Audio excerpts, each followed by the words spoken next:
కావాలనే మీ కలను నెరవేర్చుకోండి. సంప్రదించండి హెగ్డే ఫెర్టిలిటీ, హైదరాబాద్, తెలంగాణ. నమస్కారం, వెల్కమ్ టు ఐ డ్రీమ్. నేను మీ విజిత. ప్రస్తుతం మనతో పాటు ఉన్నారు ఇస్కాన్ టెంపుల్ నుంచి ప్రణవానంద ప్రభుజీ గారు. ప్రభుజీ ఎప్పుడు మనతో మాట్లాడినా కూడా ఎన్నో మంచి మంచి విషయాలను, కృష్ణుడికి సంబంధించిన విషయాల గురించి అయితే ఏంటి, కృష్ణ లీలల గురించి అయితే ఏంటి, ఆధ్యాత్మిక మార్గంలో మనం వెళుతున్నప్పుడు ఎటువంటి నియమాలు పాటించాల్సి ఉంటుంది, అసలు ఆధ్యాత్మిక మార్గంలో ఎందుకు వెళ్లాల్సి ఉంటుంది, ఇలాంటి ఆసక్తికర విషయాలన్నింటినీ మనకు తెలియజేస్తూనే ఉంటారు. ఇప్పుడు ప్రభుజీతో మాట్లాడి మరిన్ని మంచి మంచి విషయాల గురించి అడిగి తెలుసుకుందాం. హరే కృష్ణ ప్రభుజీ. హరే కృష్ణ ప్రభుజీ. ఆధ్యాత్మిక మార్గం వైపు వెళ్తే మనకు అన్ని రకాలుగా బాగుంటుంది, భగవంతుడి దగ్గరికి మనం వెళ్ళొచ్చు, మోక్షం పొందొచ్చు అని చెప్పి మాట్లాడుకుంటూ ఉంటాం. అయితే ప్రభుజీ, చాలామంది ఆధ్యాత్మిక మార్గం వైపు వెళ్ళినా, ఎన్ని పూజలు చేసినా, ఎన్ని పుణ్యక్షేత్రాలు చేసినా వాళ్ళకున్న ఒత్తిళ్ళు మాత్రం అలానే ఉంటుంటాయి. మరి భగవంతుడి సేవలో ఉన్నప్పుడు, భగవంతుడి మార్గంలో ఉన్నప్పుడు ఒత్తిళ్ళు ఎందుకు ఉంటాయి? విముక్తి పొందాలి కదా ప్రభుజీ వాటి నుంచి. ఒక విషయం చెప్తాను మీకు. భగవంతుడి యొక్క సేవ వేరు, కోరికలతో భగవంతుడికి చేసే పూజలు వేరు. ఓకే. మనకి ఒత్తిడి పోవాలి అని అంటే ఫస్ట్ మన మనసులో ఉండే భారాలు ఏవైతే ఉన్నాయో అవి తగ్గించుకోవాలి.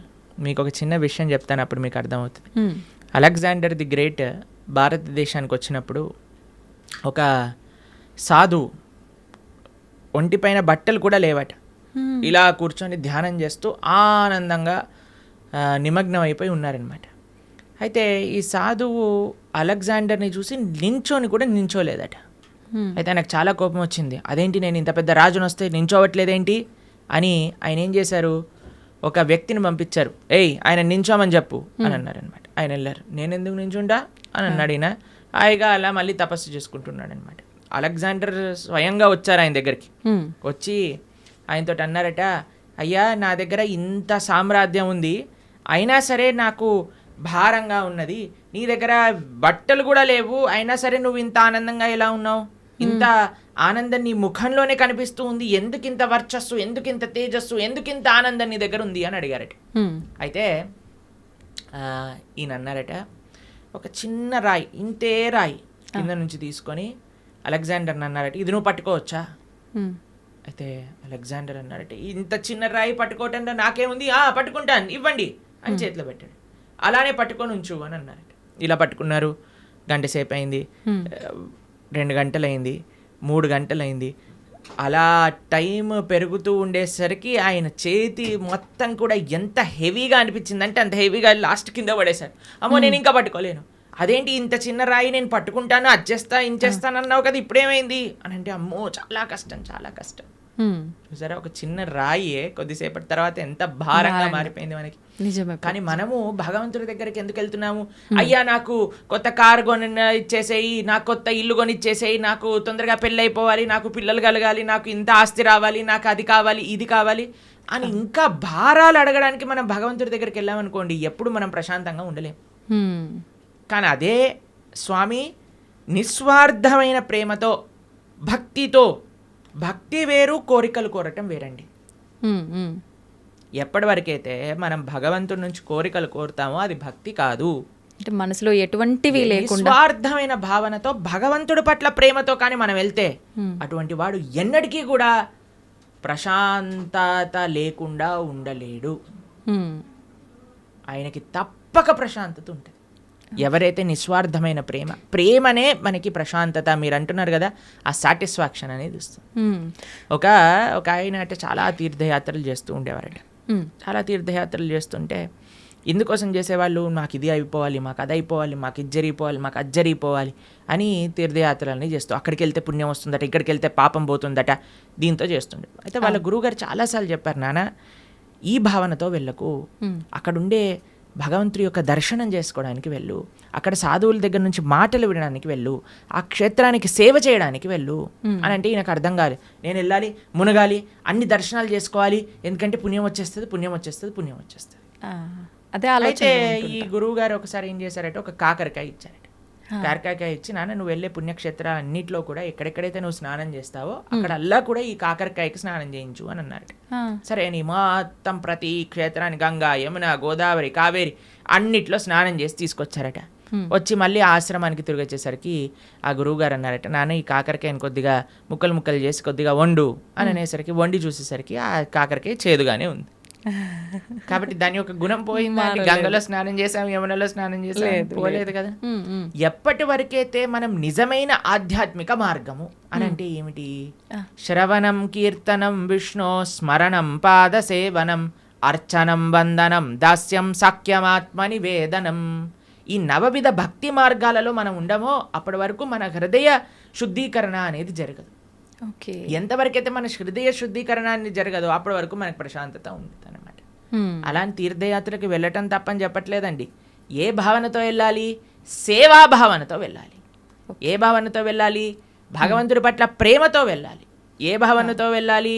అక్కడ నుంచి ఏం నేర్చుకోవచ్చు, ఏం తెలుసుకోవచ్చు అనే భావనలోకి వెళ్ళాలి. కానీ ఏదో పుణ్యం వచ్చేసేయాలి, పాపం పోవాలి, ఏదో సైట్ సీయింగ్గా ఇలా వెళ్తే ఏం ప్రయోజనం లేదు. ఇప్పుడు చూడండి, ఏ క్షేత్రాలకు వెళ్ళినా మనం 4 ధామ్లో చూస్తూ ఉన్నాం. అందరు కూడా కెమెరాలు పట్టుకొని రికార్డింగ్స్ చేయడానికి, వ్లాగింగ్స్ చేయడానికి వెళ్తున్నారట. అవును ప్రభు. కేదార్నాథ్, బద్రీనాథ్ ఇలాంటి క్షేత్రాలన్నిటికీ కూడా బృందావనంలో అందరు రీల్స్ చేయడానికి వెళ్తున్నారు. ఇలా చేస్తే మనకి భక్తి ఎటువంటి ప్రయోజనం రాదండి. ఇంకా మనల్ని కర్మబంధంలో ఇంకా చిక్కుకుంటాం, కానీ మనం చర్మబంధం వీడలేము. కానీ ఎప్పుడైతే మనం సాధువుల దగ్గర నుంచి శ్రద్ధగా వింటామో, ఎప్పుడైతే మంచి విషయాలు స్మరిస్తామో, ఎప్పుడైతే చక్కగా జపం చేస్తామో భగవన్నామాన్ని, ఎప్పుడైతే భాగవత రామాయణాదులు చదువుతామో అప్పుడు నిజమైన శుద్ధీకరణ అనేది జరుగుతుంది. అప్పుడు నిజమైన ఒత్తిడి, స్ట్రెస్ అని ఏవేవో అంటున్నాం కదా, అవన్నీ పోతాయి. ఆనందంగా మనం భగవంతుడి దగ్గర ఉండొచ్చు. ఓకే ప్రభుజీ, కొంతమంది అనుకుంటారు నేను భగవంతుడి ధ్యాసలోనే ఉండాలి, ఆయన మొత్తం ఆయనకే అంకితం అయిపోవాలి అంటే కుటుంబ వ్యవహారాల్లో ఉంటుంటారు, కానీ ఎక్కువగా నేను ఆధ్యాత్మికం వైపు నడవాలి అనుకుంటున్నాను అనుకున్నా కూడా మనసు అనేది ఏకాగ్రత ఉండదు. అటువంటి వారు ఏం చేయాలి ప్రభుజీ? ఇలాంటివన్నీ గొడవలైనాక నెక్స్ట్ మూమెంట్ అనిపిస్తుంది నిజంగానే. తర్వాత అయిపోయాక అంతా బాగుంది బాగుంది దేవుడి పక్కన మనము మన సంసారంలో ఉంటాం. అవునవును, దీన్ని శ్మశాన వైరాగ్యము అని అంటారు. కాబట్టి దీంతో పనికి రాదండి. మనము to start with regular spiritual practice ఉండాలి. మనం ఏమనుకుంటామంటే ఇప్పుడు నేను మొత్తము కూడా ఈ సంసారంలో ఉంటాను, ఒక సమయానికి సంసారానికి పులి స్టాప్ పెట్టేసి మొత్తం ఆధ్యాత్మికం అయిపోతాను. అలా అవ్వదండి ఎప్పుడు కూడా. మనము బ్యాలెన్స్ నేర్చుకోవాలి, మనకి ప్రియారిటీస్ ఉండాలి. కాబట్టి అలా మొత్తం వెళ్ళిపోతాను, మొత్తం మునిగిపోతాను అని చాలామంది మాకు కూడా చెప్తూ ఉంటారు. ప్రభుజీ ఇంకొక 4 సంవత్సరాలు వెయిట్ చేయండి, 4 సంవత్సరాల తర్వాత నువ్వు ఉంటావా లేదో తెలియదు కదా. అవును, ఎవరు ఉంటారో లేదో తెలియదు కదండి. ఒక నెక్స్ట్ క్షణంలోనే ఏమవుతుందో చెప్పలేం కదండి. నిజమే ప్రభుజీ. దేహినాం క్షణ భంగురహ అని అంటారు. తామరాకు పైన నీటి బొట్టు లాంటిది అనమాట మానవ జన్మ. ఇప్పుడు చూస్తున్నాం మనం, అసలు ఆశ్చర్యపోతున్నాం. అసలు మీరు ఎప్పుడైనా ఇంటర్నెట్లో చూసారనుకోండి, ఒకళ్ళు ఇలా పెళ్ళిళ్ళల్లో డాన్స్ చేస్తూ వెళ్ళిపోతారు. చిన్న చిన్న పిల్లలు, ఇప్పుడు వయసుతో సంబంధం లేదు హార్ట్ అటాక్ రావడానికి. అలానే ఎవరికైనా వస్తుంది అని కాదండి, మనకి తెలియదు ఎవరికి ఏమవుతుందో అనే విషయం. అవును. కాబట్టి మనం ఏమంటున్నామంటే ఒకనాడు ఇలా చేస్తాము, ఒకనాడు అలా చేస్తాము అన్నదానికంటే మనకి ఇప్పుడున్న సమయంలో కొద్దిగా సమయం భగవంతుడి కోసం తీయండి, కొద్దిగా సమయం వెచ్చించండి భగవంతుడి కోసము. ఓకే, వెచ్చించి చక్కగా దాన్ని మంచి ఆధ్యాత్మిక మార్గంలో యూజ్ చేయండి. ఎందుకంటే అదే మనకి శాశ్వతమైన ఫలితాన్ని ఇస్తుంది. స్వల్పమప్యస్య ధర్మస్య త్రాయతే మహతో భయాత్ అని కృష్ణుడు భగవద్గీతలో చెప్పారు. నువ్వు ఇంత చేస్తే నీకు ఇంత ఇస్తా, ఇంతగా కృష్ణుడు స్వీకరిస్తాడటండి. ఇంత చేస్తే, మనం ఇంత చేస్తే భగవంతుడు ఇంత అనుకుంటాడట దాన్ని. కానీ ఈ ప్రపంచంలో వాళ్ళకి ఇంత చేసినా సరే వాళ్ళు అనుకుంటారు ఏం చేశాడు వీడు నాకు, పెళ్ళిళ్ళల్లో ఇలానైనా మమ్మల్ని చూసుకునేది, అలానైనా మమ్మల్ని చూసుకునేది అని కొట్లాటలు పెట్టడానికి జనాలు అందరు రెడీగా ఉంటారు. కానీ భగవంతుడు రివర్స్. కానీ మనం ఈ ప్రపంచంలో ఉండే వాళ్ళందరినీ సాటిస్ఫై చేయడానికి ప్రయత్నం చేస్తున్నాం, ఈజీగా సాటిస్ఫై అయ్యే భగవంతుని వదిలేస్తున్నాం. అది మనం చేసేదన్నమాట. కానీ మనం ఏమంటున్నామంటే బ్యాలెన్స్డ్గా ఉండండి, మంచిగా ప్రతిరోజు కొద్ది సమయమైనా గీత చదువుకోవడానికి. మీరు చూడండి, ఏ మతం వాళ్ళైనా అండి చిన్నప్పటి నుంచి పిల్లలకి నేర్పిస్తారు వాళ్ళ మతం ఏంటి, వాళ్ళ సాంప్రదాయం ఏంటి, అసలు వాళ్ళ పుస్తకాలు ఏంటి, పుస్తకాలు చదవటం కానీ వాళ్ళ యొక్క ఉత్సవాలు. మనకి ఎప్పుడు చిన్నప్పటి నుంచి ఎంజాయ్మెంట్ తప్ప మిగతాది ఏమీ మనం నేర్పించట్లేదు. ఎంతమంది తల్లిదండ్రులు పిల్లలకి గీతా భాగవతాదులు చెప్తున్నారు చెప్పండి ఒకసారి? చాలా తక్కువగా ప్రభుజీ. అప్పుడు మన ధర్మం ఎలా ముందుకెళ్తుంది చెప్పండి? అవును. కాబట్టి మనం జాగ్రత్తగా కొద్దిగా టైం తీసుకొని ప్రతిరోజు కానీ మనం చదువుతూ పిల్లలకి చెప్తూ ఉంటే అప్పుడు కరెక్ట్ సమాజం అనేది మంచిగా ఉంటుంది, దృఢంగా ఉంటుంది. అది ముఖ్యం అన్నమాట. ఓకే ప్రభుజీ, వింటుంటాం సాధారణంగా పెద్దవాళ్ళు అంటుంటారు వీడు కారణ జన్మురా అని చెప్పి. అసలు నిజంగా కారణ జన్ములు అంటే ఎవరు ప్రభుజీ? సృష్టిలో ఉన్న ప్రతి ఒక్కరూ కారణ జన్ములే అంటారా? కారణ జన్ములు అనేదానికంటే కర్మ జన్ములు అనటం బెటర్ ఏమో, ఎందుకంటే అందరూ వాళ్ళ కర్మ ఫలితంగా జన్మిస్తూ ఉంటారు. కారణ జన్మలు అని అంటే ఎవరైతే మహానుభావులు ఉంటారో, మహాభక్తులు ఉంటారో, ప్రపంచంలో ఉండే వాళ్ళందరినీ భక్తి మార్గంలో ధార్మికంగా నడిపించడానికి ప్రయత్నం చేస్తూ ఉంటారో, వాళ్ళ ఆచరణ ద్వారా శాస్త్ర అధ్యయనం ద్వారా 10 మందికి మంచి చేయడానికి ప్రయత్నం చేస్తుంటారు. అటువంటి మహానుభావులు కారణ జన్ములుగా మనం చెప్పొచ్చు. ఎంతో మంది మహానుభావులు మన భారతదేశంలో కారణ జన్ములుగా ఒక ప్రయోజనం కోసం అవతరించిన వాళ్ళు ఉన్నారు. మన ఆచార్యులు జగద్గురు శంకరాచార్యులు కానీ, జగద్గురు మధ్వాచార్యులు కానీ, జగద్గురు రామానుజాచార్య స్వామి వారు, శ్రీ చైతన్య మహాప్రభు, వల్లభాచార్యులు, శ్రీల ప్రభుపాదులు వారు, ఇటువంటి మహానుభావులు జన్మిస్తారు. వాళ్ళని కారణ జన్ములు అని అంటారనమాట. కానీ మనలాంటి జీవులందరం కూడా మన కర్మ ఫలితాన్ని అనుభవించడానికి జన్మించిన వాళ్ళమే అనమాట. మనం చేసుకున్న పుణ్య పాపాలను అనుభవించడానికి ఈ ప్రపంచంలోకి వచ్చాం. కాబట్టి కర్మ వల్ల జన్మించే జీవులందరూ కూడా కారణ జన్ముల యొక్క మార్గాన్ని అనుసరించాలి. వాళ్ళు చూపించిన మార్గాన్ని, వాళ్ళు ఇది పిచ్చిపెట్టిన లెగసీ ఏదైతే ఉందో దాన్ని ఫాలో అవటం వల్ల, వాళ్ళ టీలింగ్స్ ఫాలో అవటం వల్ల మనం కూడా జన్మలేని ఒక చక్కటి భగవంతుడి యొక్క లోకానికి చేరుకోగలుగుతాం అనమాట. కాబట్టి ఆచార్యులు కారణ జన్ములు, వాళ్ళకి కర్మ లేదండి. ఏ మహా భగవద్భక్తుడు ఆవిర్భవించినప్పుడు భగవంతుడు స్వయంగా ప్రేరణ చేస్తే అయ్యా నువ్వు వెళ్ళి జనాలను ఉద్ధరించు అని చెప్తే కానీ వాళ్ళు రారు. అటువంటి మహాభాగవతోత్తములని మనం కూడా ఆశ్రయిస్తే మనం కూడా ఈ జన్మ రాహిత్యం పొంది భగవంతుడి యొక్క సేవ చక్కగా ఆ భగవంతుడి యొక్క లోకంలో చేసుకోగలుగుతాం. ప్రభుజీ, ప్రతి ఒక్కరికి కూడా ముందు జన్మకు సంబంధించిన వాసనలను బట్టి పాపపుణ్యాలు ఉంటాయి కదా, మరి వాళ్ళకు అంత గత జన్మలకు సంబంధించిన ఉంటాయి కదా, మరి వాళ్ళకి ఎందుకు ఉండవు కర్మలు? ఆచార్యులక మహాభాగవతోత్తములక, ఎందుకంటే వాళ్ళు భగవంతుడు పంపిస్తే ఈ ప్రపంచంలోకి వచ్చిన వాళ్ళు. వాళ్ళందరూ కూడా భగవంతుడి యొక్క లోకంలో ఉండేవాళ్ళు అనమాట. అయ్యా నువ్వు ఉద్ధరించడానికి వెళ్ళు అని వాళ్ళని పంపిస్తే వాళ్ళు వచ్చి మనల్ని ఉద్ధరించడానికి ప్రయత్నం చేస్తారు. కాబట్టి వాళ్ళు ఏదో మనలాగా కర్మ వల్ల పుణ్యపాపాలు అనుభవించడానికి వచ్చిన వాళ్ళు కాదనమాట. భగవంతుడు తన యొక్క సొంత కృపతో, స్వామి నువ్వు వెళ్ళి ఈ ప్రపంచంలో ఉండే వాళ్ళందరూ కష్టపడిపోతున్నారు, పాపం వీళ్ళందరికీ ఏమి ధర్మం ఏంటి అధర్మం అంటే ఏం తెలియట్లేదు, కాబట్టి నువ్వు వెళ్ళి నీ భక్తి ద్వారా, నీ ఆచరణ ద్వారా 10 మందికి తెలియజేయి, వాళ్ళందరినీ కూడా మంచి మార్గంలో నడిపించు అని చెప్పి పంపిస్తే వాళ్ళు భగవంతుడి దగ్గర నుంచి కిందికి వస్తారు. ఓకే, అలా ప్రభుజీ, ధర్మం అంటున్నాం. ధర్మము, జ్ఞానము, భక్తి, కర్మ ఇవన్నీ మాట్లాడుకుంటున్నాం. అసలు ఇవన్నీ అంటే ఏంటి? నిజంగా వీటన్నింటినీ మనం గనక వీటి కరెక్ట్ మార్గంలో గనక వెళ్ళగలిగితే వీటి ద్వారా నిజంగా భగవంతుని ఎలా చేరుకుంటాం? అసలు మీరు అన్న క్వశ్చన్లో చాలా టర్మ్స్ ఉన్నాయి.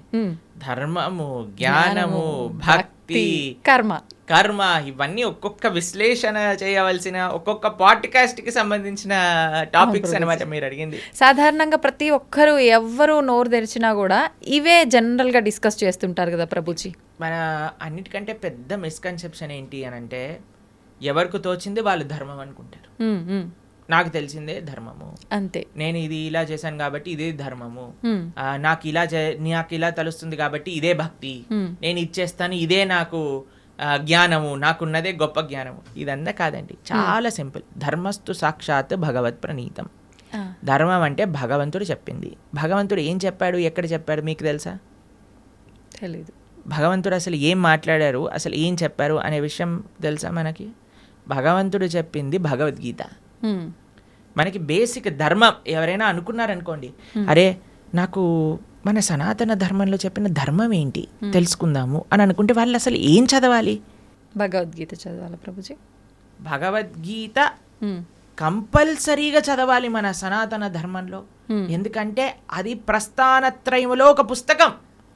అన్నిటికంటే మెయిన్ ఫిలాసఫికల్ అండర్స్టాండింగ్, అసలు ధర్మం అంటే ఏమిటి అని తెలుసుకోవడానికి, సనాతన ధర్మం అంటే ఏమిటి తెలుసుకోవడానికి భగవద్గీత తప్పకుండా అధ్యయనం చేసి ఉండాలి.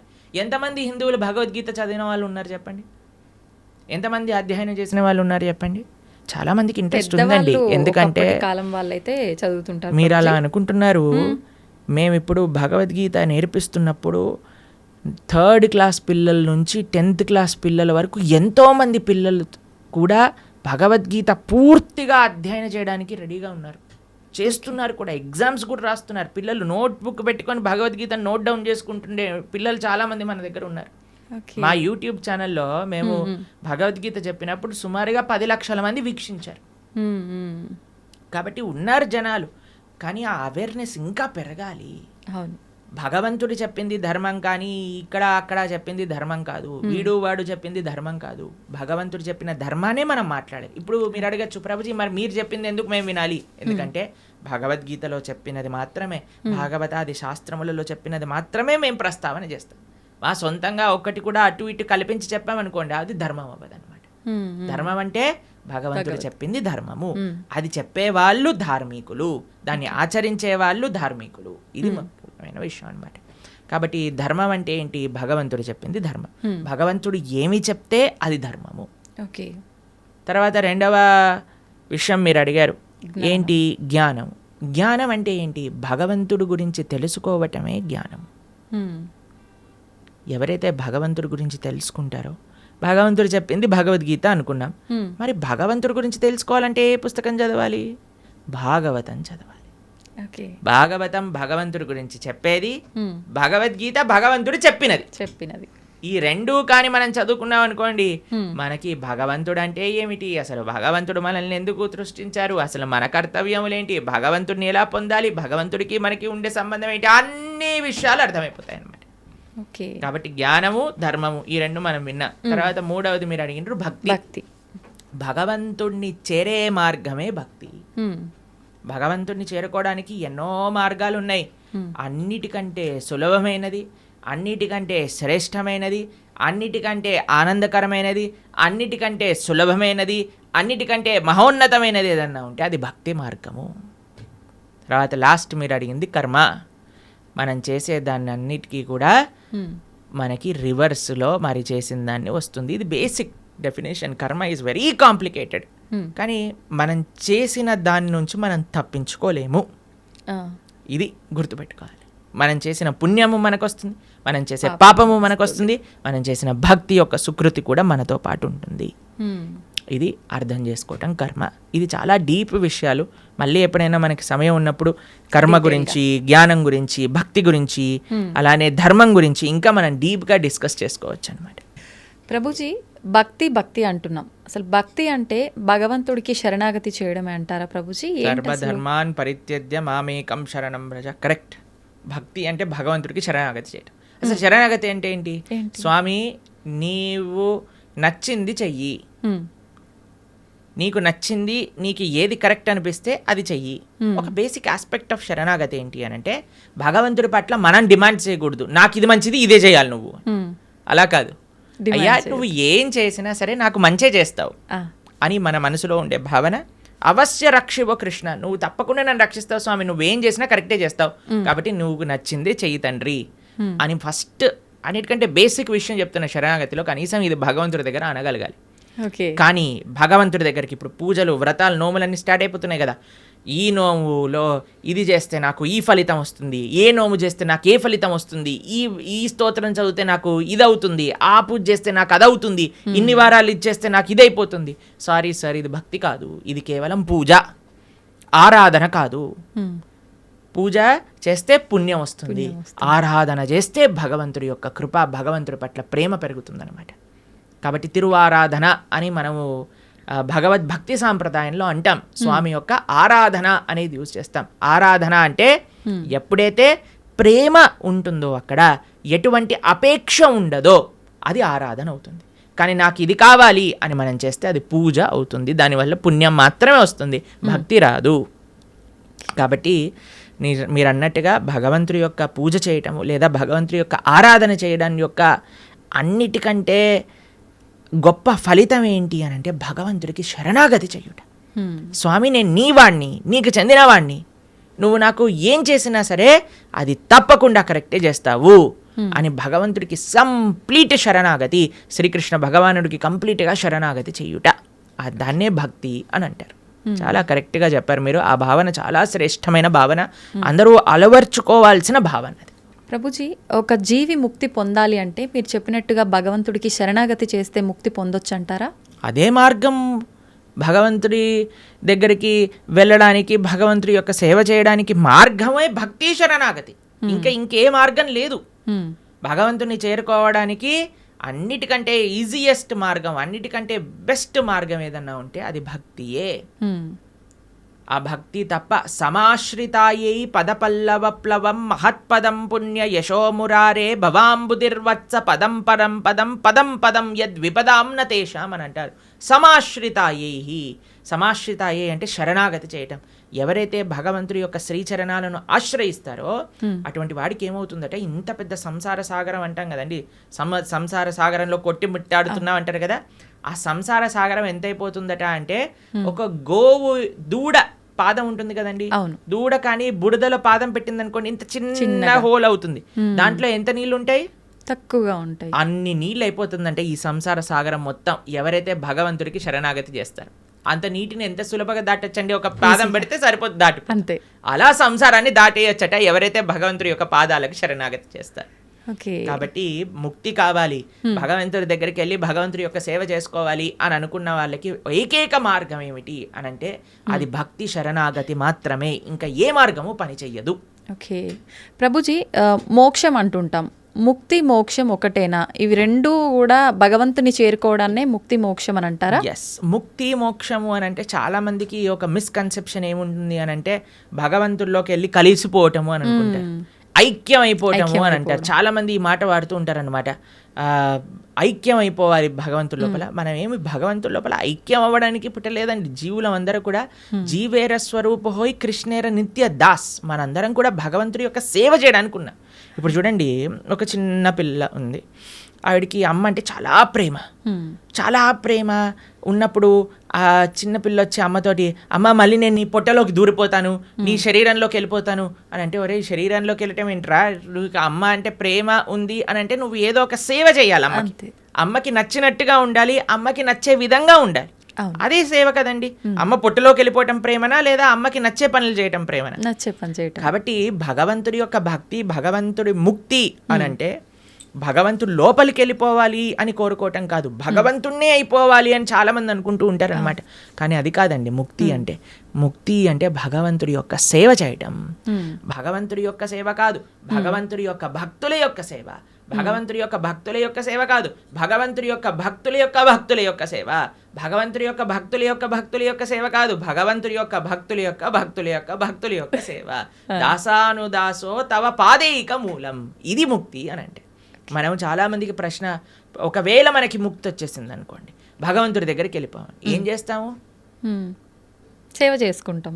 ఎస్, సేవ చెయ్యాలి అనే వాళ్ళకే అక్కడికి అలౌడ్ ఉంటుంది, లేకపోతే అలౌడ్ ఉండదు అనమాట. నేను కూడా, మీరు వైకుంఠానికి ఎందుకు వెళ్తున్నారండి అని వీసా స్టాంపింగ్ వాళ్ళు అడిగారనుకోండి, ఏం లేదండి మేము కొద్దిగా మాకు వైకుంఠం చూసి రావాలని ఉంది అనుకోండి, రిజెక్ట్ అనేసిస్తారు. టూరిస్ట్గా వెళ్ళలే మనం వైకుంఠానికి, పర్మనెంట్ రెసిడెంట్గానే వాళ్ళు వీసా ఇస్తారు. ఆ పర్మనెంట్ రెసిడెంట్లో కూడా పర్మనెంట్ ఎంప్లాయ్మెంట్ ఉంటుందన్నమాట మనకి భగవంతుడి యొక్క సర్వీస్. ఎవరైతే ఎంజాయ్మెంట్ మెంటాలిటీ ఉంటుందో వాళ్ళకి పరలోకానికి అలౌడే ఉండదు. ఎవరైతే సేవాభావనలో ఉంటారో వాళ్ళకి మాత్రమే భగవంతుడి దగ్గరికి అలౌడ్ ఉంటుంది.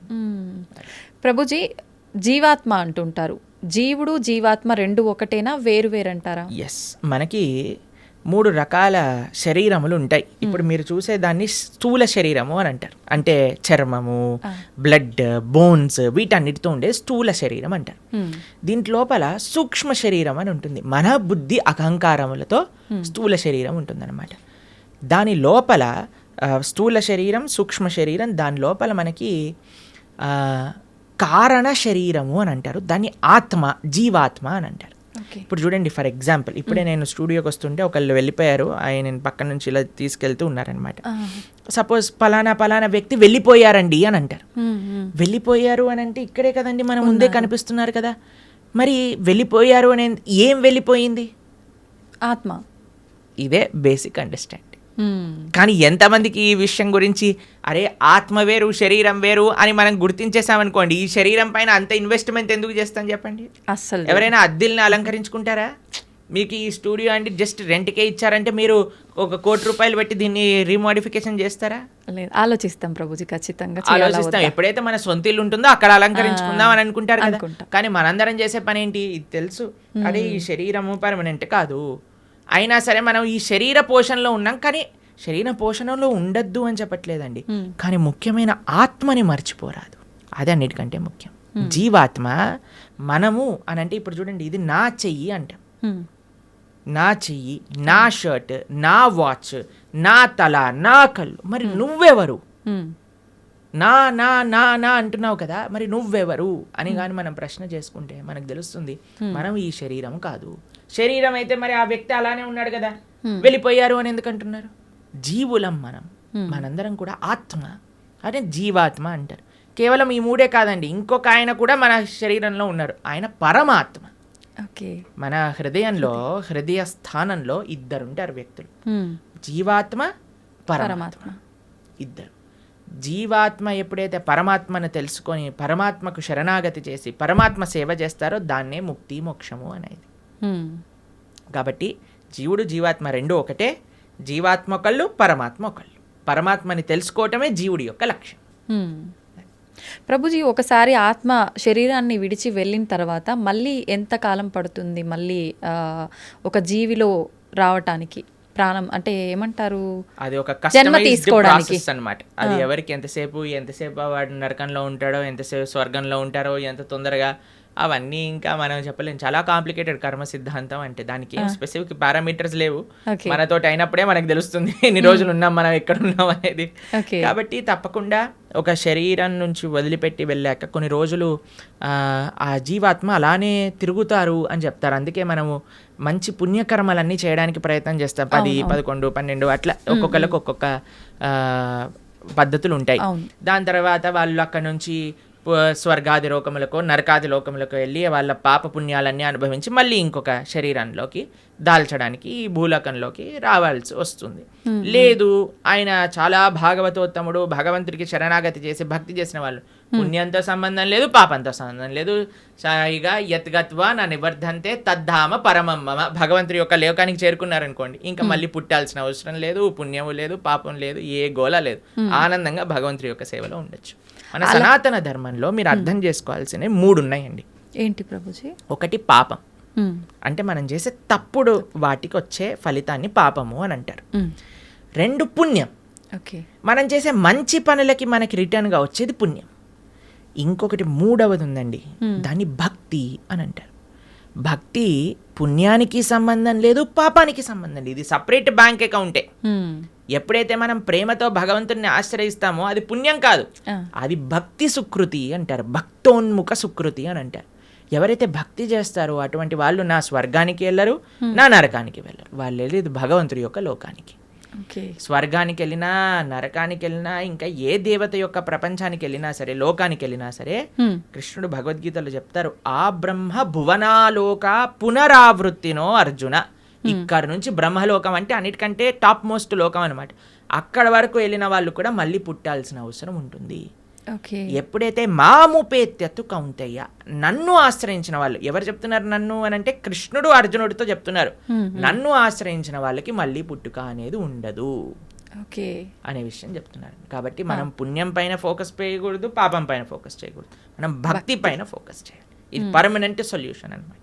ఓకే ప్రభుజీ, భక్తి వేరు, భగవంతుణ్ణి తెలుసుకోవడం వేరా ప్రభుజీ? 2 ఒకటేనా? భక్తి మార్గంలో మొట్టమొదటి అడుగు శ్రవణం, అంటే భగవంతుడి గురించి తెలుసుకోవడం.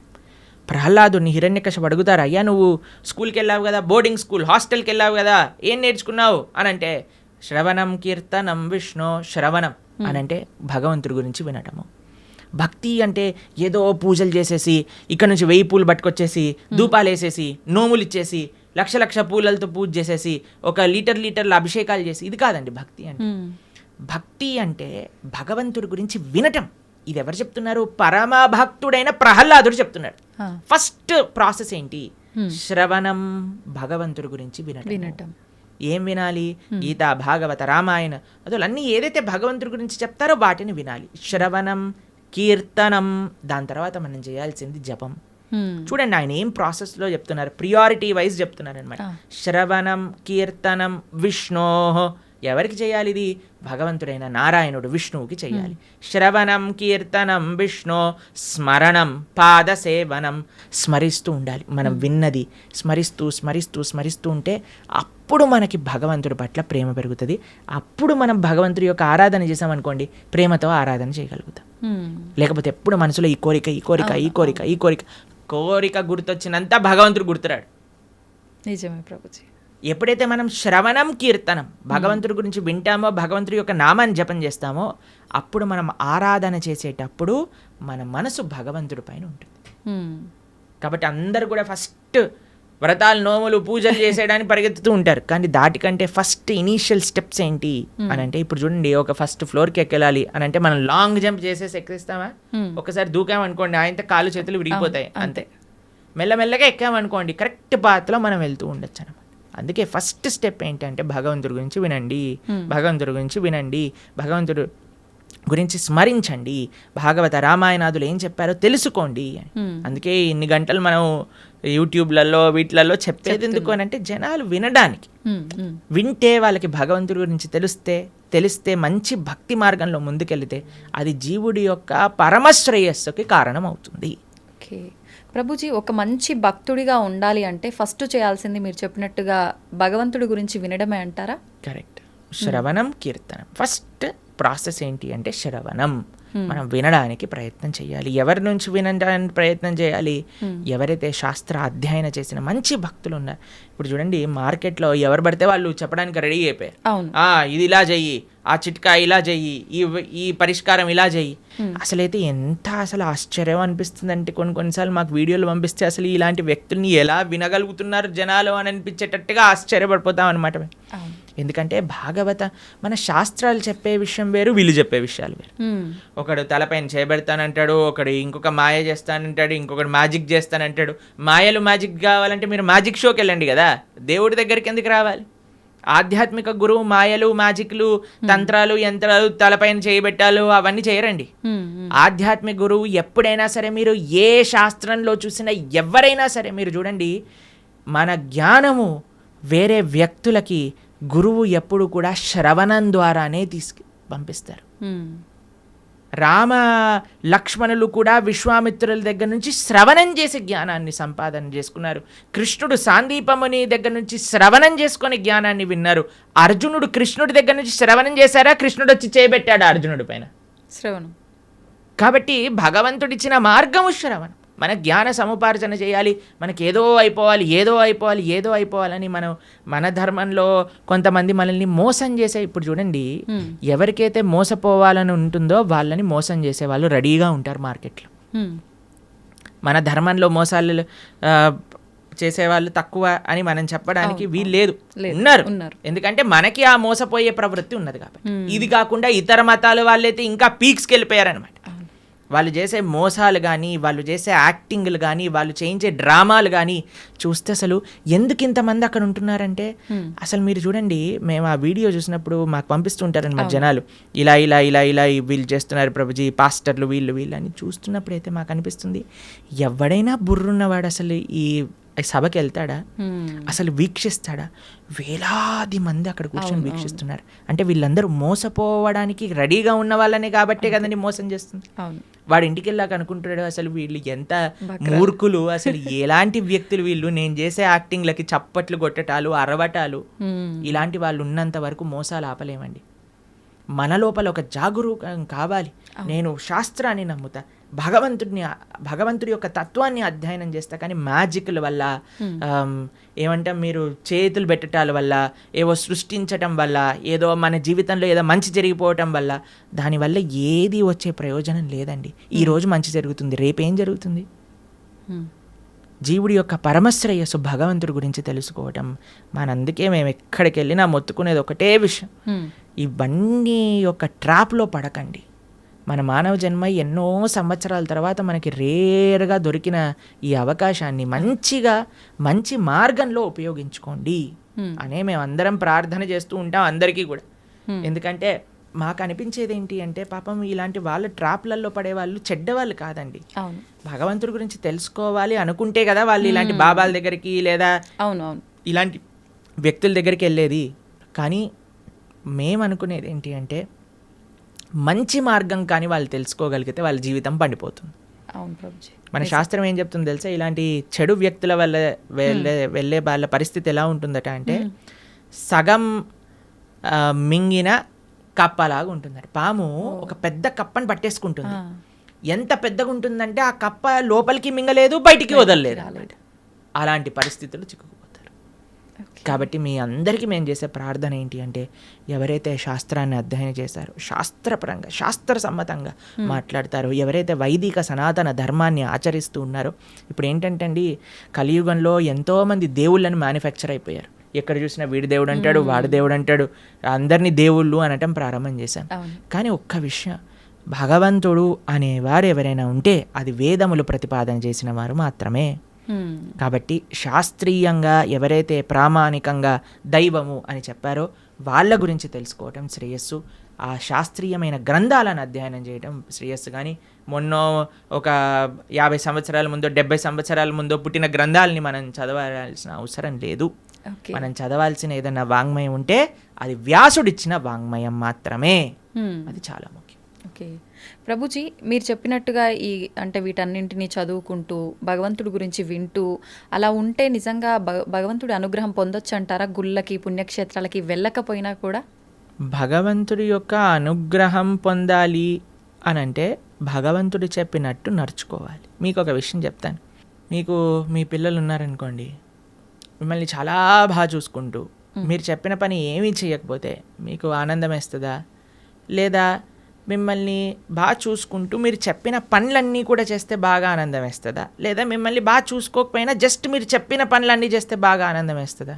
బాగా చూసుకోవాలి, చెప్పింది వినాలి, అప్పుడే ఆనందంగా ఉంటుంది కదా. అదే మనం చేయాలి.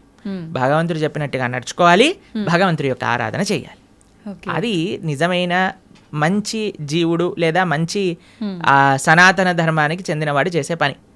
ఇటు భగవంతుడి యొక్క సాంగత్యం లేనప్పుడు మనం భగవంతుడి యొక్క స్మరణతో ధార్మికంగా ఉండటం, అలానే మనం భగవంతుడి యొక్క సేవ చేసుకునే ఒక అవకాశం వచ్చినప్పుడు సాక్షాత్తుగా అక్కడికి వెళ్ళి దర్శనం చేసుకొని ఒక సేవ భావనతో ఉండటం, ఆ రెండు ముఖ్యమే మనకి. ఓకే ప్రభుజీ, కొంతమంది తల్లి గర్భంలోనే ఉన్నప్పుడే రకరకాల రీజన్స్ ఏదైనా ఉండొచ్చు, చనిపోతూ ఉంటారు. అది వాళ్ళ గత జన్మ కర్మఫలమే అంటారా, లేదంటే మరి ఇంకేమైనా రీజన్ అయి ఉంటుందంటారా? ఇప్పుడు కర్మ ఎలా పనిచేస్తుంది అంటే అండి అన్నిటినీ మ్యాచ్ చేస్తుంది అనమాట ఎగ్జాక్ట్ పాయింట్కి. తల్లిదండ్రుల కర్మ ప్రకారం ఏం జరగాలి అది ఉంటుంది, జీవుడు వచ్చేవాడి కర్మలో ఏం జరగాలి అది కూడా ఉంటుంది. అన్నిటినీ కలిపి మ్యాచ్ చేసి ఒక దగ్గర పంపిస్తుంది. కాబట్టి ఇది ఎవరి కర్మ అని చెప్తే ఆ జీవుడు కర్మనే, అలానే ఆ తల్లిదండ్రుల యొక్క కర్మనే, అందరి కర్మ మిక్స్ అయ్యి పరివారము అని అంటేనే ఒకళ్ళ కర్మ ఒకళ్ళు నెగేట్ చేసుకోవడానికి పుట్టినవారు. Okay okay. కాబట్టి ఇప్పుడు ఈ జన్మలో భార్యాభర్తలు పిల్లలు ఎలా వచ్చారండి, ఎవరు చూస్ చేశారండి, మాకు ఎవరు పిల్లలు పుడతారని ఎలా మనం ఎలాంటి ప్రభావంతో మీరు ఎవరికైతే రుణం ఉందో, ఎవరైతే మిమ్మల్ని పోయిన జన్మలో పెంచారో వాళ్ళకి మీరు మళ్ళీ పిల్లలుగా పుట్టారనుకోండి, వాళ్ళని పెంచి ఆ రుణం పోతుంది అనమాట. లేదు మీకు ఎవరైనా శత్రువులు ఉన్నారనుకోండి, వాళ్ళు కూడా పిల్లలుగా పుట్టచ్చు. ఎందుకంటే వాళ్ళకి మనం చేసిన అపచారాలన్నీ కూడా వాళ్ళు ఇప్పుడు మనతో చేసి మన కర్మ నెగెట్ చేస్తూ ఉంటారనమాట. కాబట్టి అది ఒక పెద్ద కాంప్లికేటెడ్ కార్మిక్ సైకిల్. అది ఎవరి కర్మ ఎగ్జాక్ట్గా అని చెప్పడం, అందరి కర్మ కలిసి ఒక కుటుంబం ఏర్పడుతుంది. ఒకళ్ళ కర్మ ఒకళ్ళు నెగెట్ చేసుకుంటూ ఉంటారనమాట. అది కుటుంబం అంటే. ప్రభుజీ, వాళ్ళు కర్మ అనుభవించటానికే మరొక జన్మ తీసుకుంటున్నప్పుడు అంటే బయటికి వచ్చి అనుభవించాలి కదా, కడుపులోనే ఎందుకు అలా అవటం? కడుపులో అనుభవం ఉండదా? కడుపులోనే అనుభవం ఉంటుంది. అంతే అనుభవం ఉండాలి అని కర్మ ఉంటే అంతే అనుభవం అంతే. Okay okay. కాబట్టి జీవుడు తల్లి గర్భములోకి వెళ్ళిన మరుక్షణం నుంచి కాన్షియస్నెస్ స్టార్ట్ అయిపోతుంది, డెవలప్ అవ్వటం అని చెప్తారనమాట. కాబట్టి గర్భస్థ నరకము అని అంటారు. ఇప్పుడు చూడండి అమ్మ, ఇప్పుడు మీరు రెస్పాండ్ అవ్వటం, ఇప్పుడు ప్రహ్లాదుడు గర్భంలో ఉన్నప్పుడే కదండి భగవంతుడి గురించి విన్నది. పిల్లలు అందుకే చెప్తారు, ఎప్పుడైతే కడుపుతో ఉంటారో అప్పుడు మంచి విషయాలు వినాలని రామాయణ భాగవతాలు వింటూ ఉండండి, అప్పుడు పుట్టేవాడు మంచి భక్తుడిగా పుడతాడు అని. ఎందుకంటే వాడి లోపల కాన్షియస్నెస్ ఉంది కాబట్టి, వాడు అనుభవిస్తున్నాడు ఏది మంచి ఏది చెడు. అందుకే అమ్మని జాగ్రత్తగా ఇది తినకూడదు ఇవి తినాలి అని ఎందుకు చెప్తారు అని అంటే, వాటి వల్ల ఆ పిల్లవాడికి కూడా ఆ రకమైన బాధ కలుగుతూ ఉంటుంది, లేదా ఆ రకమైన ఆనందం వస్తూ ఉంటుంది అని. కాబట్టి లోపల కూడా వాడు అనుభవిస్తూనే ఉన్నాడు జీవి. ప్రభుజీ, భగవంతుడి అనుగ్రహం అనేది ఇప్పుడు మామూలుగా చెప్తుంటారు కదా ప్రభుజీ, మగవారు ఇంట్లో యజమాని చేసే పూజ వల్ల ఎక్కువ ఫలితం ఉంటుంది, కుటుంబానికి మొత్తం చెందుతుంది. ఆడవారు చేసే పూజా ఫలితం అనేది తనకొక్కతి మాత్రమే చెందుతుంది అని చెప్పి చెప్తుంటారు. ఇది నిజమేనా ప్రభుజీ? ఒకవేళ ఇది నిజమైతే చేసే పుణ్యంలో 50% భార్యకి చెందుతుంది, భార్య చేసే పుణ్యంలో నయా పైసా హస్బెండ్కి రాదు. హస్బెండ్ చేసే పాపంలో 50% భార్య చేసే పాపంలో 50% హస్బెండ్కి చెందుతుంది, హస్బెండ్ చేసే పాపంలో నయా పైసా భార్యకి రాదు. ఓకే, కాబట్టి ఇలా చూసుకుంటే ladies are more fortunate in one sense. కాబట్టి యజమాని ఎందుకు జాగ్రత్తగా నువ్వు ధార్మికంగా ఉండాలి అని చెప్తున్నారంటే, ఎందుకంటే వాడే ఎక్కువ ట్రిత్లో ఉన్నాడనమాట. వాడు చేసిన దానికి చేయని దానికి అనుభవించాల్సింది వాడే, కాబట్టి జాగ్రత్తగా ఉండు అని చెప్పేది. కాబట్టి మనం ఆరాధన అంటే ఏదో ఇప్పుడు చాలా మంది ఆడవాళ్ళు పూజ చేయాలి, మగవాళ్ళు పూజ చేయకూడదు, మగవాడేమో కాఫీ తాగుతూ పేపర్ చదువుతూ కూర్చుంటాడు అనమాట. అది కాదండి. ఫస్ట్ మగవాడి బాధ్యత. మీకు విషయం చెప్పాలా, వైదిక ధర్మంలో వంట కూడా మగవాళ్ళే చేసేవాళ్ళు, ఆరాధన కూడా మగవాళ్ళే చేసేవాళ్ళు. మీకు విషయం చెప్తాను, కొన్ని సంవత్సరాల క్రితం కానీ మనం వెళితే చరిత్రలో బయట ఇల్లు ఊడ్చి తూడ్చి ముగ్గులేయటం కూడా మగవాళ్ళే చేసేవాళ్ళు. మరి ఇప్పుడు ఎందుకు లేదు ప్రభుజీ ఆచారం? మీరు ఉంటే బాగుండేది కదా. కానీ ఇట్ ఈస్ నాట్ ఆడవాళ్ళ పని పూజ అనే నోషన్ ఫస్ట్ పోవాలి. ఆరాధన అంటే అయితే మగవాడే చేయాలా? కాదు, అందరు కలిసి ఆరాధన చేయాలి. ఎలా అందరూ కలిసి ఆరాధన చేస్తారు అని అంటే, ఎవరైతే ఇంటి యజమాని ఉన్నారో ఆయన భగవంతుడి యొక్క ఆరాధన చేస్తూ ఉంటారు. మరి ఇంట్లో ఉండే స్త్రీలు ఏం చేస్తారు, వాళ్ళు చక్కగా భగవంతుడికి నైవేద్యములు తయారు చేసి, భగవంతుడికి పూలమాలలు తయారు చేసి, భగవంతుడికి వస్త్రాలు కుట్టి వీళ్ళు ఆ సేవని సమర్పణ చేస్తారు. పిల్లలు ఏం చేస్తారు, బయటికి వెళ్ళి పూలు తులసి ఇవన్నీ పట్టుకొని వస్తారు. ఏదైనా రూమ్లో ఆ నాన్నకి అమ్మకి, అమ్మ అక్కడ వంట చేసి ఇక్కడికి వచ్చి అందించి భగవంతుడికి నివేదన చేయడానికి ఇస్తూ ఉంటారు. కాబట్టి పరివారం అంతా కలిసి పూజలో పాల్గొంటుంది. కాబట్టి ఆరాధన ఎవరు చేయాలి అనే విషయానికి వస్తే, ఇంట్లో ఉండే పురుషులే ఆరాధన చేయాలి అని శాస్త్రం చెప్తుంది. అలానే పురుషులు ఒక్కడి ఆరాధన చేసేసి ఇంకా భార్య ఏం చేయాల్సిన అవసరం లేదా అంటే, అందరు కలిసి ఆరాధన. ఒక్కొక్కరికి ఒక్కొక్క బాధ్యత. ఒకళ్ళు నైవేద్యం తయారు చేయటం, ఒక పూలమాలలు తయారు చేయటం, చందనం తీయటం, పూలు తేవటం, పుష్పాలు చేయటం, తులసి పదాలు చేయటం, లాస్ట్కి సమర్పణ చేసుకోవటం. అందరు కలిసి చేస్తే అది ఆరాధన అవుతుంది. అందుకే ఆ family that praise together stays together అని అంటారు. అది చాలా ముఖ్యం. You should pray together. ఒకడు వెళ్ళిపోయి పూజ చేసుకొని వెళ్ళిపోతాడు, దాని తర్వాత ఇంకొకరు వెళ్ళి పూజ చేసుకొని వెళ్ళిపోతారు, అలా కాదు. Everybody should together do it అనమాట. అది ముఖ్యం. ప్రభుజీ, కుటుంబ పరిస్థితులను బట్టి సంసార జీవితంలో కొట్టుమిట్టాడుతూ ఉంటారు కొంతమంది. అటువంటి వారు అసలు భక్తి మార్గంలో నడవటం కానీ దైవారాధన కానీ ఏమీ ఉండవు. మరి వాళ్ళు ముక్తి పొందే మార్గం ఏమైనా ఉంటుందా? ఎవరు కొట్టుమిట్టాడు అన్నాడు సంసార జీవితంలో? ఎవరైనా పీక పట్టుకొని నువ్వు కొట్టుమిట్టాడు సంసారంలో అని చెప్పారా? అది మన చాయిస్. మనం దేనికి సమయం ఇవ్వాలి అని అనుకుంటే దానికి సమయం ఇస్తామండి. మనకి ఏది ప్రియారిటీ, నాకేది ముఖ్యం అంటే దానికి సమయం ఉంటుంది కదండి. ఇప్పుడు చూడండి, బిజీ, మేము చాలా బిజీ, మాకు జపం చేయడానికి టైం లేదు, మేము గుడికి వెళ్ళలేము అనేవాడు ఇలా వాట్సాప్ స్టేటస్ చూసుకుంటూ ఉంటాడు అనమాట. అందరి మొత్తం కాంటాక్ట్లో ఉన్న వాళ్ళందరివి చూస్తూ ఉంటాడు.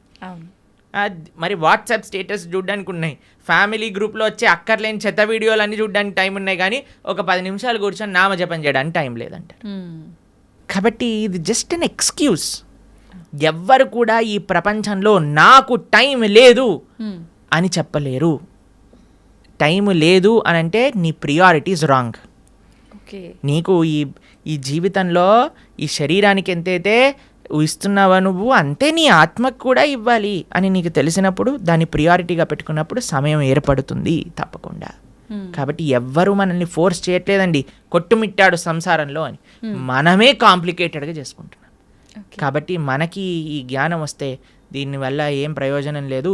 నా భక్తి, నా ధర్మము, నా దేశము, నా సనాతన ధర్మం గురించి మనం కూడా కొద్దిగా ఆలోచన చేస్తే అప్పుడు మన జీవితం బాగుంటుంది, ఈ దేశ భవిష్యత్తు కూడా బాగుంటుంది. ప్రభుజీ చాలామంది కష్టాలు ఎక్కువగా ఉన్నాయి, ఇంకా నేను తట్టుకోలేను, ఇంకా నాకు అసలు వేరే దారే లేదు అని చెప్పి ప్రాణం తీసుకుంటూ ఉంటారు, ఆత్మహత్యలకు పాల్పడుతూ ఉంటారు. అలా చాలామంది ప్రాణాలు కోల్పోయి కుటుంబం ఇబ్బందులు పడే వాళ్ళు కూడా చాలామంది ఉన్నారు ప్రభుజీ. అటువంటి వారికి మీరు ఇచ్చే ఆత్మహత్య చేసుకోవాలి అనుకుంటున్న వాళ్ళకి ఒక న్యూస్ చెప్తాను. మీరు ఏదైతే బాధతో చనిపోవాలి అని అనుకుంటున్నారో ఇప్పుడు కానీ చనిపోతే దానికి 1,000,000 రెట్లు అయ్యి మరు జన్మలో ఆ బాధ అనుభవించాల్సి వస్తుంది. ఎన్ని రెట్లు? 1,000,000 రెట్లు. ఇప్పుడే నువ్వు భరించలేదు అని అనుకుంటే 1,000,000 రెట్లు అయ్యాక భరించే అవకాశం లేదు కదండి. కాబట్టి యూ కెనాట్ ఎస్కేప్. ఆత్మహత్య మహాపాతకం. ఎటువంటి పాతకము అని అంటే దానికి ఎటువంటి ఇంకా ఏం చేయలేమన్నమాట. అది మహాపాతకంలో మహాపాతకం. అటువంటి వాడు నరకంలో చాలా ఘోరమైన పరిస్థితులు అనుభవించాల్సి వస్తుంది. మరజన్మలో ఎత్తినప్పుడు 1,00,00,000,000 రెట్లు ఎక్కువ బాధ ఆ జీవుడికి అదే పరిస్థితిలో వస్తుంది అనమాట. కాబట్టి తస్మాత్ జాగ్రత్త. ఇప్పుడు చూడండి, ఎవరైనా తాళం చేయి తయారు చేశారంటే దానికి తాళం తయారు చేశారంటే తాళం చేయి లేకుండా తయారు చేయరు కదండి. అలాంటి తాళం ఎక్కడైనా చూసారా? మన ప్రతి ప్రాబ్లంకి సొల్యూషన్ ఉంటుంది, ఓపికతో ఎతకాలంతే.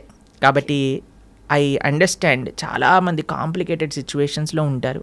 కానీ మీరు ధైర్యంగా భగవంతుడి పైన నమ్మకంతో మీరు ప్రయత్నం చేయండి. ఎటువంటి సిచ్యువేషన్ దీనికి సొల్యూషన్ లేదు ఇంకా అనేది ప్రపంచంలో భగవంతుడు తయారు చేయలేదు. మీరు ధైర్యంతో ఉండండి, భగవంతుడు మీతో ఉన్నాడు, మంచి జరుగుతుంది. ఎప్పుడు కూడా ఆత్మహత్య లాంటి విపరీత డిసిజన్స్ మాత్రం తీసుకోకండి. ప్రభుజీ, మీరు అన్నారు అటువంటి పరిస్థితి నుంచి బయటపడే అవకాశం ఉంటుంది, జాగ్రత్తగా ఆలోచించండి. నిజంగా ఆలోచించేంత వీలు ఆ క్షణంలో ఉండదు అనే చెప్పాలి. నిజంగా మనం అంటే వద్దు, మనం ఇలాంటి ఎందుకు లేదు అని అంటే, ఎందుకంటే పిల్లలకి మనం చెప్పట్లేదు కాబట్టి. పిల్లలకి మనం జీవితంలో నుంచి సక్సెస్ ఫస్ట్ రావాలి, 90% ఎక్స్ట్రా, ఐఐటి సీట్ కావాలి, మెడిసిన్లో సీట్ కొట్టాలి. ఎవరైనా చెప్తున్నారా ఏం పర్వాలేదు నాన్న, నువ్వు ఫోటోగ్రఫీ చేసినా పర్వాలేదు, నువ్వు యాంకర్ అయినా పర్వాలేదు అని చెప్తారా పిల్లలకి ఎవరైనా? లేదు. చదువు పైన, లేదా మీరు బ్రహ్మచారి అయినా పర్వాలేదు, నువ్వు సన్యాసి అయినా పర్వాలేదు, నువ్వు ఏదైనా పర్వాలేదు, గొప్పవాడు వాళ్ళు ఆనందంగా ఉండాలని చెప్తారా? ఇవి అసలే డబ్బులు సంపాదన చేయాలి. డబ్బులు సంపాదిస్తే మంచి భార్య వస్తుంది, మంచి భార్య వస్తే మంచి కట్నం వస్తుంది, మంచి కట్నం వస్తే మంచి విలాసంగా ఉంటారు. దీంతో పిల్లల్ని పెంచామనుకోండి, వాడికి ఇది అయిపోతే నా జీవితం ఫెయిల్యూర్ కదా. ఇవన్నీ మనము మన సమాజాన్ని ఇచ్చే రాంగ్ ఎక్స్పోజర్స్, అక్కర్లేని చెత్త అంతా కూడా నెత్తిలో పెట్టుకోవటం వల్ల వచ్చే అనవసరమైన చెత్త ఆలోచనలు తప్ప ఇవన్నీ ఎవరికి. మీరు చూడండి, సూసైడ్ చేసుకునే వాళ్ళని మీరు కానీ చూసారనుకోండి, అనవసరమైన పిల్లలైతే అసలు అనవసరమైన విషయాలకి మార్కులు తక్కువ వస్తాయేమో అని ఒక ఆవిడ సూసైడ్ చేసుకుందట, మార్కులు వచ్చాక ఫస్ట్ ర్యాంక్ వచ్చిందట. ఇలాంటి కేసులు విన్నారా? Love failure. అలాంటి లవ్ ఫెయిలియర్ వాళ్ళందరినీ నాకే అనిపిస్తుంది వీళ్ళు నిజంగా చచ్చిపోయే వాళ్ళని కాదు, వీళ్ళని నిజంగా తల్లిదండ్రులే బాగా గుణపాఠం నేర్పించాలని. చిన్న చిన్న పిల్లలండి, 10th క్లాస్ పిల్లలు, ఇంటర్మీడియట్ చదివే వాళ్ళు, ఇంజనీరింగ్ చేసేవాళ్ళు, వాళ్ళకి డబ్బులన్నీ ఎందుకు పిల్లలకి ఎందుకు పంపిస్తున్నామండి? మనం ఏమన్నా లవ్వులలో ఉండమని పంపిస్తున్నారా, లేదా బాధ్యతాయుతంగా చదువుకొని ముందుకెళ్ళాలని పంపిస్తున్నారా? అవును ప్రభుజీ, చదువుకో. కాబట్టి ఇవన్నీ ఎందుకు పిల్లల లోపలికి? ఈ ప్రేమ, ఈ ఇన్సెక్యూరిటీస్, ఇవన్నీ ఎందుకు వచ్చాయి అని అంటే మనకుండే రాంగ్ ఎక్స్పోజర్. సినిమాలు, సీరియళ్ళు, ఎక్కడ పడితే అక్కడ చెత్త కదండి మనం చూసేది. ఆ చెత్త అంతా ఉన్నప్పుడు చెత్త ఆలోచనలే వస్తాయి. దాన్ని ఇంగ్లీష్లో good in good out, bad in bad out principle అంటారట. Good in good out. మనకి ఏదైతే మంచి ఆలోచనలు ఉన్నాయో, మంచి ఆలోచనలు కానీ, మంచి దృశ్యాలు కానీ, మంచి సాంగత్యం కానీ మనకు ఉందనుకోండి, మంచి ఆలోచనలు వస్తాయి. ఏ కష్టం వచ్చినా సరే, అయ్యా ఏదో ఒక కష్టం ఉన్నా సరే తండ్రి, it is common for everybody, కాబట్టి బయటకు వస్తాయి. ఎందుకంటే సినిమాలలో కష్టాలు చూపించరు కదండి. సినిమాలలో ఏం చూపిస్తారు? అంతే శుభం శుభం హ్యాపీ కార్డ్ వేసేస్తారు అనమాట లాస్ట్కి. హి లివ్డ్ హ్యాపీలీ ఫర్ ఎవర్. కానీ తర్వాత తెలుస్తుంది పెళ్ళి అయ్యాక సార్ నిజాం బాధలు స్టార్ట్ అవుతాయని పెళ్ళిళ్ళలో సినిమాలలో చూపిస్తారా? వాడు ఏదో ప్రేమ ఇది చేసేసుకుంటాడు, తర్వాత లాస్ట్కి విలన్ తోటి ఫైటింగ్ అయిపోతుంది, ఇద్దరు పెళ్లి చేసుకుంటారు, హ్యాపీ అయిపోతుంది. పెళ్ళి అయ్యాక ముందుంది ముసల పండగ, అది తెలియదు కదా వీడికి. అవును. కాబట్టి మనం అన్ని మంచి మంచి విషయాలు, అందుకే ఇప్పుడు చాలాసార్లు మేము ఎప్పుడైనా ఇన్స్టాగ్రామ్లో చూసామనుకోండి, real life and real life అని పంపిస్తుంటారు. రియల్ లైఫ్ అంతా బాగానే ఉంటుందండి, అందరూ కూడా మీరు స్క్రీన్ పైన చూసి అది చేస్తూ ఇది చేస్తూ వాళ్ళు ఇంత వీళ్ళు ఇంత అని. కానీ ప్రతి ఒక్కళ్ళ జీవితంలో బాధలు ఉన్నాయి, ఇది ఫస్ట్ అర్థం చేసుకోవాలి. మనకొక్కడికే బాధ ఉంది, ప్రపంచం అంతా ఆనందంగా బ్రతుకుతున్నారు అనే అపోహ నుంచి బయటికి రావాలి. ఈ అపోహ ఫస్ట్ మనకు ఉండకూడదు. అందరూ బాగున్నారు, నేను ఒక్కనే బాధపడుతున్నా, అది కాదయ్యా. అందరూ నువ్వు బయటికి వెళ్ళినప్పుడు ఎలా అయితే ఆనందంగా నటిస్తున్నావో అందరూ అలానే నటిస్తున్నారు. ఎవడు బాగున్నాడు అని అంటే ఎవరైతే మన శుద్ధి అహంకారంతో భగవంతుడిని ఆశ్రయించిన వాడు తప్ప మిగతా వాళ్ళందరూ బాధల్లో ఉన్నారు. ఇది 110% సత్యం. ఎక్కడ సైన్ చేయమన్నా మేము సైన్ చేసి ఇస్తాం, ఎందుకంటే ఇది శాస్త్రవాక్కు. సవై పుంసాం పరోధర్మో యతో భక్తిర్ అదోక్షచే అహైతుకి అప్రతిహత ఏ ఆత్మ సుప్రదీయతే. ప్రశాంతత కావాలి అంటే భగవంతుని ఆశ్రయించాలి. There is no other way out. ధన్యవాదాలు ప్రభుజీ, మంచి విషయాలు తెలియజేశారు.